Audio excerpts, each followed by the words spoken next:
Well, it's our Sunday stroll on Sunday, April 16th, and we are at Greenwood Cemetery. Of course, this is just days after a little ice storm. Well, it wasn't little for some people. And so there's a lot of tree breakage and debris, but it'll get all cleaned up. So we're going to take a look at a couple of early stones and talk about when Greenwood started.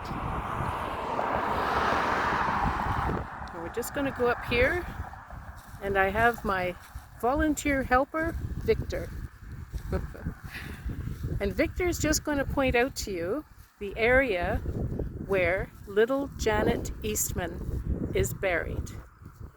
There is a family stone right there for Robert Eastman, 1818 to 1891, and his wife Adeline Davenport, 1818 to 1883, and their son Robert, who lived for 10 years, 1850 to 1860.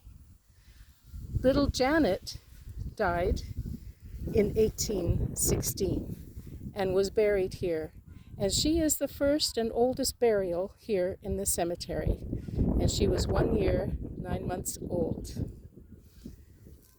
Now we're going to move along to a very interesting stone. We only have a remnant of the stone left.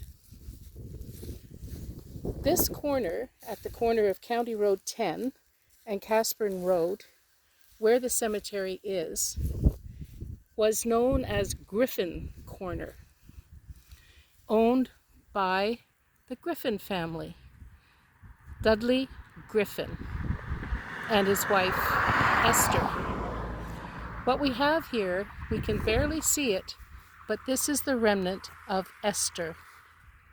Victor's just going to point out her name. It's at the top, Esther, and she died in 1835 at the age of 80. Dudley Griffin is also buried here, and his name was probably on the top part of the stone, which, as you can see, is sheared off. Now, the interesting thing about Dudley is he was part of the New Hampshire militia. That's right, he was in the patriotic militia in the United States before it was the United States, during the Revolution. And he fought at Bunker Hill outside Boston. He is known as the last soldier to come out of the entrenchment after the battle was won by the British. This was an early battle, and the British won. Now, all militia record all kinds of material, especially what they lose in battle.